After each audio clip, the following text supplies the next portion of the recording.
하나님 말씀은 마태복음 25장 1절로 13절 말씀입니다. 그때 천국은 마치 등을 들고 신랑을 맞으러 나간 열 처녀와 같다 하리니 그 중에 다섯은 미련하고 다섯은 슬기 있는 자라. 미련한 자들은 등을 가지되 기름을 가지지 아니하고 슬기 있는 자들은 그릇에 기름을 담아 등과 함께 가져갔더니 신랑이 더디 오므로 다 졸며 잘세 밤중에 소리가 나되 보라 신랑이로다 맞으러 나오라 하매 이에 그 처녀들이 다 일어나 등을 준비할세 미련한 자들이 슬기 있는 자들에게 이르되 우리 등불이 꺼져가니 너희 기름을 좀 나누어 달라 하거늘 슬기 있는 자들이 대답하여 이르되 우리와 너희가 쓰기에 다 부족할까 하노니 차라리 파는 자들에게 가서 너희 쓸 것을 사라 하니 그들이 사러 간 사이에 신랑이 오므로 준비하였던 자들은 함께 혼인잔치에 들어가고 문은 닫힌지라. 그 후에 남은 처녀들이 와서 이르되 주여 우리에게 열어주소서. 대답하여 이르되 진실로 너희에게 이르노니 내가 너희를 알지 못하노라 하였느니라. 그런즉 깨어 있으라. 너희는 그 날과 그 때를 알지 못하느니라. 아멘. 오늘의 본문은 천국을 신랑을 맞으러 나간 열 처녀로 비유하고 있습니다. 저들은 신랑이 오면 등을 밝혀서 신랑을 맞이해주는 사람들입니다. 그런데 그 중에 다섯은 미련하고 다섯은 슬기 있는 자라고 합니다. 슬기 있는 자는 그릇에 기름을 준비해서 등과 함께 가지고 간 자이고 미련한 자들은 등은 가지되 기름은 따로 준비하지 않고 온 자들이라고 합니다. 예수님께서는 둘로 나뉘어지는 열 처녀의 모습을 통하여 너희는 슬기 있는 자가 되라 말씀하십니다. 1절로 4절을 요약해서 제가 읽어보면 그때 천국은 마치 등을 들고 신랑을 맞으러 나간 열 처녀와 같다 하리니 그 중에 다섯은 미련하고 다섯은 슬기 있는 자라. 미련한 자들은 등을 가지되 기름을 가지지 아니하고 슬기로운 여인들은 자신들이 신랑을 맞으러 나갔을 때 해야 할 일과 그 일을 제대로 감당하기 위해서는 무엇이 필요한지 정확하게 알고 있었습니다. 저들은 신랑이 오면 등을 켜고 신랑을 맞이하는 것입니다. 등은 신랑이 오기 전에는 꺼내어 불을 켜 놓을 필요가 없지만 신랑이 오면 그 앞에서 반드시 꺼내어 들고 있어야 하는 것이었습니다. 신랑은 그 등불을 든 여인을 따라 신부의 집으로 나아갑니다. 신랑은 여인들의 얼굴을 보고 확인하는 것이 아니라 저들의 손에 들고 있는 등불을 보고 따라갑니다. 그렇기 때문에 그 등불이 없다면 신랑을 맞이하러 나가서 그 앞에 서 있을 수는 없는 것이었습니다. 등은 어둠에서 불을 밝히기 위해서 필요한 것입니다. 만약에 등이 불을 밝힐 수 없다면 그것은 더 이상 등이 아니기 때문에 오늘 본문에서는 슬기로운 자와 미련한 자의 구분을 누가 등을 밝힐 수 있는 기름을 준비했느냐는 것으로 판단하고 있습니다. 우리가 주님이 오실 때 반드시 주님 앞에서 들고 서 있어야 하는 것이 있습니다. 그것은 등도 아니고 기름도 아니라 켜져 있는 등불입니다. 등과 기름은 주님이 오시면 그때 등에 기름을 부어서 등불을 켜야 하는 것입니다. 우리에게 등과 기름은 그렇다면 무엇일까요? 등만 들고 있다면 그것은 무늬만 그리스도인인 것과 다르지 않을 것입니다. 평소에는 다 똑같아 보이지만 실제로 신랑이 와서 맞이하러 가려 할 때는 전혀 사용할 수 없기 때문입니다.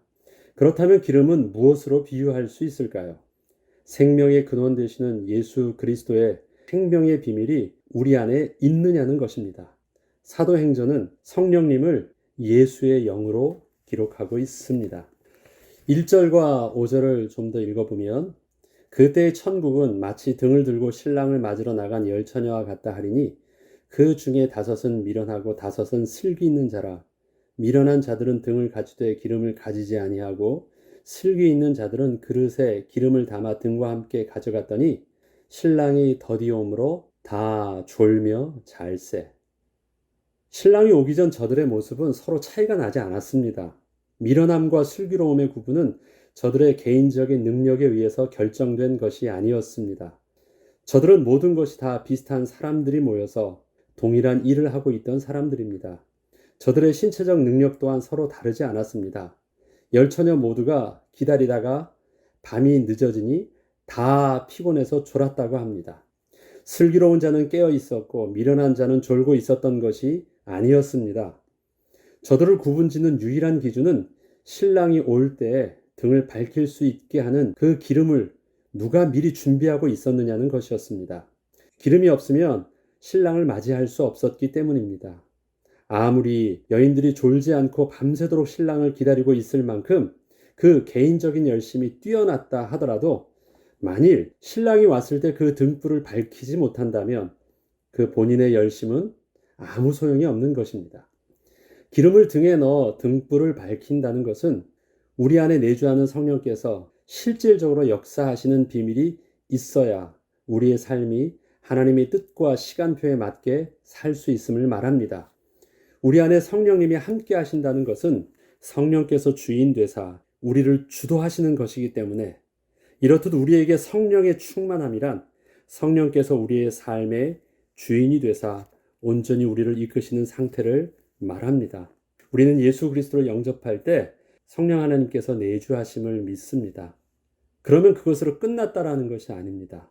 성령 하나님께서 실질적으로 우리 가운데 역사하실 때 그것이 마치 등에 기름이 부어져서 등이 밝혀지는 것과 같은 의미가 있는 것입니다. 등과 기름이 같이 있어도 그것이 따로 분리하여서 존재한다면 아무 의미가 없는 것입니다. 등 안에 기름이 들어가서 그것이 밝혀지는 상태가 그것이 생명이 있는 상태라 말할 수 있습니다.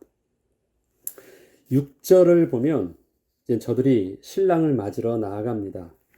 오늘 내용을 좀 이해하기 위해서 다시 한 번 더 길지만 읽어보겠습니다.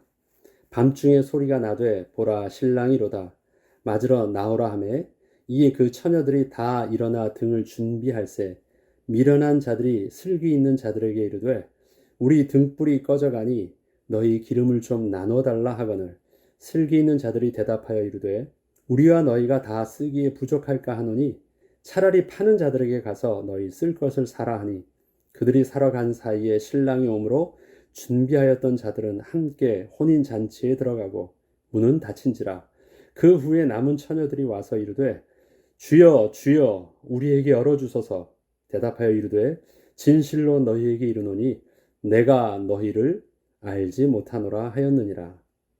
서로 달라 보이지 않았던 열 처녀들은 신랑이 왔을 때 결정적으로 차이가 나기 시작했습니다. 미련한 자들은 때가 되어서 등불을 켜려 하니 기름이 없어서 바로 꺼져가는 것이었습니다. 저들은 다급하게 등과 기름을 함께 가지고 온 여인들에게 기름을 서로 나누어 쓰자고 했으나 기름은 신랑이 맞이하는 그 현장에서는 서로 나누어 쓸 수 있는 것이 아니었습니다.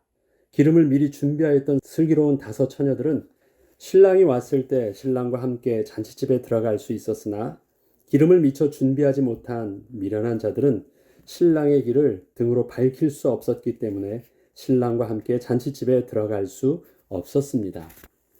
우리와 함께 하시는 성령님은 서로 나눠 쓸 수 있는 물건이 아니십니다. 개개인이 전인격적으로 나의 구세주여 주님으로 영접함으로 함께 하실 수 있는 분이십니다.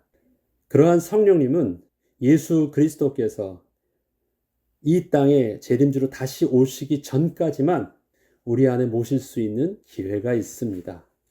다시 말해서 우리가 구원을 얻을 수 있는 유일한 기회는 아직 우리가 생명이 있을 때, 또 주님이 다시 오시기 바로 이전에 그때만이 남아있는 마지막 기회인 것입니다. 13절에 보면 그런즉 깨어 있으라 너희는 그 날과 그 때를 알지 못하느니라 말씀하십니다. 깨어 있으라는 영어적 표현은 keep watch입니다. 이것은 단순히 졸지 말고 있으라는 말이 아닙니다. 신랑이 언제 올지 알 수 없으니 상황을 주의하여 면밀히 보고 있으라는 것입니다. 슬기로운 5 처녀는 언제 올지는 잘 몰랐지만 언제든 신랑이 온다면 제대로 신랑을 맞이할 준비를 하고 있었습니다. 그 준비는 기름을 잊지 않고 등과 함께 잘 가지고 있었던 것입니다. 기름이 없으면 아무리 깨어 있어도 소용이 없기 때문에 그렇습니다. 그래서 긴장하고 늘 있는 것은 등과 기름을 양손에서 놓치지 않고 잘 있는 것입니다. 예수님께서는 오늘의 그 비유의 말씀을 통하여 너희는 등과 함께 기름을 같이 준비했던 슬기 있는 여인과 같은 자가 되라고 말씀하십니다.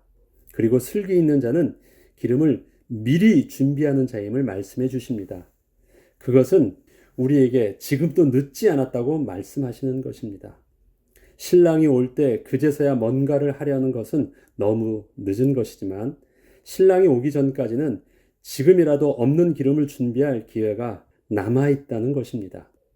지금이라도 우리가 급하게 확인해야 할 것이 있습니다. 혹시 우리가 그저 교회 생활만 열심히 하고 있는 무늬만 그리스도인인 모습이라면 우리 안에 생명의 근원 되신 예수 그리스도의 생명이 있는지 확인하여야 합니다. 예수 그리스도의 생명은 예수 그리스도를 나의 구세주로 고백하고 전 인격적으로 우리의 삶의 중심에 예수 그리스도를 영접할 때 우리가 얻게 되는 것입니다. 하나님께서 우리에게 회복하여 주신 영원한 생명의 비밀은 허물과 죄로 죽은 생명과 어떠한 차이가 있는 것일까요? 우리가 겉에 보면 우리는 생명 얻은 자라고 하고 세상에 있는 사람도 살아있는데 우리랑 외모로 보면 달라 보이지 않는데 저들은 죽은 자라고 표현합니다. 다시 말해서 죽은 생명이라고 말하고 우리는 산 생명이라고 말을 합니다. 그럼 그 차이가 도대체 무엇일까요? 영생할 수 있는 생명과 영생할 수 없는 생명의 차이점은 생명의 본질이 다른 것이 아닙니다. 그래서 생명은 다 겉으로 보면 살아있는 것이에요. 무엇이 다른 것이냐면 그 생명의 상태가 지금 어떠한 상태인가를 말합니다. 영생은 영원히 생명을 생명답게 살 수 있는 생명의 근원에 온전히 붙어 있는 상태를 말하고 죽은 생명은 생명의 근원으로부터 단절되어 있는 상태를 말합니다. 우리가 영생할 수 있는 이유는 영원한 생명의 근원 되신 예수 그리스도와 연합한 자가 되었기 때문이지 영생하는 생명을 따로 받았기 때문이 아닙니다. 영생의 생명은 따로 이렇게 생겼고 죽는 생명은 이것이다가 아닙니다. 동일한 생명이 있는데 그 생명이 생명의 근원과 붙어 있느냐, 생명의 근원과 붙어 있지 않느냐라는 그 생명이 지금 어떠한 상태이냐라는 것을 우리가 알아야 됩니다. 하나님께서는 인간을 창조하실 때 모든 피조물 중 인간에게만 주신 그 특별한 축복이 있었습니다. 그것은 인간에게는 하나님의 생기를 불어넣으사 생명이 되게 하신 것입니다. 이것은 하나님만이 가지고 있는 그 생명을 인간에게 따로 떼어서 주셨다는 의미가 아니라 생명의 근원 되시는 하나님과 연합하는 비밀을 우리에게 주셨다는 것을 의미합니다. 이것은 마치 나무의 가지가 죽은 것과 산 것의 차이를 그 외형을 보고 판단하지 않고 원 줄기에 붙어 있으면 살아있는 것이고 아무리 겉에 잎은 파릇해 보여도 원 줄기에서 끊어져 있으면 단절되어 있으면 그것은 죽은 것이라고 말하는 것과 같습니다. 육체의 모습으로 보자면 동물들과 다름이 없어 보이지만 근본적인 차이가 있는 것은 바로 사람에게는 하나님과 연합할 수 있는 그 비밀이 있다는 것입니다. 그리고 그 연합의 비밀은 하나님께서 우리와 하나 되게 하시기 위해서 하나님의 성령을 우리에게 부어주신 것입니다. 하나님께서는 사람을 창조하실 때 다른 피조물에게는 요구하지 않으신 거룩함을 특별히 우리 사람에게 요구하셨습니다. 내가 거룩하니 너희도 거룩하라. 특별히 사람에게만 말씀하셨습니다. 어떠한 동물에게도 그 거룩을 요구하신 것은 없습니다. 그 이유는 사람에게는 하나님의 영이 거하셔야 했기 때문입니다. 이러한 인간이 하나님께 불순종함으로 죄를 지은 자가 되었을 때 더 이상 하나님의 영은 거하실 수 없게 되었습니다. 그리고 더 이상 하나님의 생명의 근원에 붙어 있을 수 없게 되었습니다. 그리고 사람은 겉은 살아있는 것처럼 보이지만 완전히 죽은 자가 된 것입니다. 우리는 천국에서 영원히 하나님과 연합한 자로 서게 될 것입니다. 새 하늘과 새 땅에서 새로운 피조물의 모습으로 다시 생명의 근원 되신 하나님께 붙어 있는 자로 살게 되는 것입니다. 그때까지 하나님께서는 우리가 이 땅에서 사는 동안 죄로 부패하여 연약한 육신이 계속해서 하나님과 붙어 있을 수 있도록 성령을 통하여 함께하여 주신다고 약속하셨습니다. 하나님의 피조물인 사람은 등과 기름 같아서 등만 가지고 있는 모습이라면 산자처럼 보이지만 죽은 자임을 깨달아야 합니다. 우리에게는 생명이 필요합니다. 그 생명은 오직 생명의 근원 되신 하나님께 붙어 있을 때에만 얻을 수 있는 것입니다.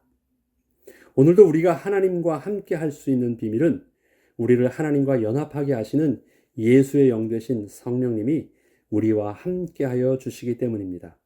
우리는 이 성령님을 예수 그리스도를 우리의 구주로 영접할 때 모시게 되었습니다. 성령님은 등과 같은 우리에게 등을 등되게 하는 기름과 같은 분이십니다. 성령께서는 우리가 주님 앞에 나아갈 때까지 우리와 함께 하사 죄에 대해서, 의에 대하여, 심판에 대하여 가르쳐 주시고 우리에게 주의 말씀을 우리가 가장 필요한 순간에 생각나게 해주십니다. 또한 우리가 하나님께 우리의 빌바를 알지 못할 때에도 우리에게 마땅히 빌바를 알게 하시고 또 우리의 기도가 되어주시며 우리의 삶을 보호하시고 인도하여 주시는 보혜사 되시는 분이십니다. 우리는 언젠가 주님 앞에 서게 될 것입니다. 예수님께서는 하늘로 올라가심을 본 그대로 다시 온다고 약속하셨습니다. 주님이 다시 오실 때에는 심판주로 오실 것입니다. 또한 주님이 먼저 오시든 또 주님이 오시기 전에 우리가 주님 앞에 먼저 나아가든 그것은 상관이 없습니다. 그때 주님을 맞을 준비가 되어 있는 사람은 영광스러운 주님의 보좌 앞으로 나아갈 것입니다. 문제는 주님이 언제 오시느냐가 아니라 언제든 오실 때 우리가 주님 앞에 나아갈 수 있는 준비가 되어 있느냐라는 것이 중요한 것입니다. 등불의 기름은 등불을 계속해서 밝힐 수 있는 생명과도 같은 것처럼 우리에게는 세상 끝날까지 함께 하신다고 약속해 주신 성령님의 지속적인 기름 부으심이 절대 필요한 것입니다. 우리의 영혼에 꺼지지 않는 등불 되게 하시는 비밀, 그것은 날마다 성령의 충만함을 입는 것입니다. 앞서 말씀드렸듯이 성령의 충만함이라는 것은 오늘도 살아있는 그 상태를 유지하는 것입니다. 한번 받으면 끝나는 개념이 아니잖아요.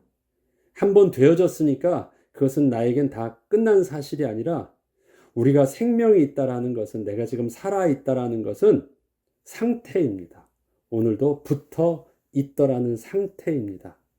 붙어 있었다도 아닙니다. 붙어 있을 것도 아니라 과거에도 붙어 있었고 지금도 붙어 있고 미래에도 붙어 있을 것입니다. 그러한 우리의 실존이 바로 생명이 있는 영생이 있는 상태입니다. 그 비밀은 우리 안에 성령 하나님께서 가능케 하시고 나의 생명을 내 안에 성령 하나님이 함께 하실 때 비로소 온전한 피조물의 모습, 온전히 등을 밝힐 수 있는 모습이라는 것을 우리가 잘 알고 오늘도 우리의 삶에 성령 하나님이 주인 되어 주셔서 내가 이 세상에 빛을 밝히 비칠 수 있는 빛의 자녀의 온전한 모습으로 살 수 있도록 우리가 기도하고 또 그 성령 하나님이 우리 가운데 거하실 수 있도록 하나님의 거룩하심을 입을 수 있는 삶의 비밀이 오늘도 우리의 삶 속에서 누려지길 주의 이름으로 축원합니다. 기도하겠습니다. 거룩하신 하나님 아버지, 우리에게 슬기 있는 자 되라 말씀하시는 주님, 슬기 있는 자는 겉에 껍데기만 보는 것이 아니라 그 속에 정말 생명이 생명되게 하는 그 영적인 비밀들을 함께 붙들고 있는 자라 말씀하셨습니다. 등에 기름이 있어야 등에 불을 밝힐 수 있는 것처럼 우리의 생명에는 생명의 근원 되신 주님이 함께 하셔야 되고 우리는 하나님과 연합한 자가 될 때 비로소 사람이 사람다워질 수 있고 하나님의 백성의 축복을 누릴 수 있음을 믿음으로 주 앞에 고백합니다. 그러기에 오늘도 우리는 성령 하나님이 나의 주인 되어 주시길 기도합니다. 우리 가운데 좌정하사 우리를 다스려 주시고 우리를 인도하여 주시고 정결하고 거룩하게 하셔서 주님의 온전한 말씀이 우리를 인도하게 하시고 주님이 주인된 모습으로 우리가 이끌림 받는 은혜가 있게 하여 주시옵소서. 감사드리며 우리 주 예수 그리스도 이름으로 기도합니다. 아멘.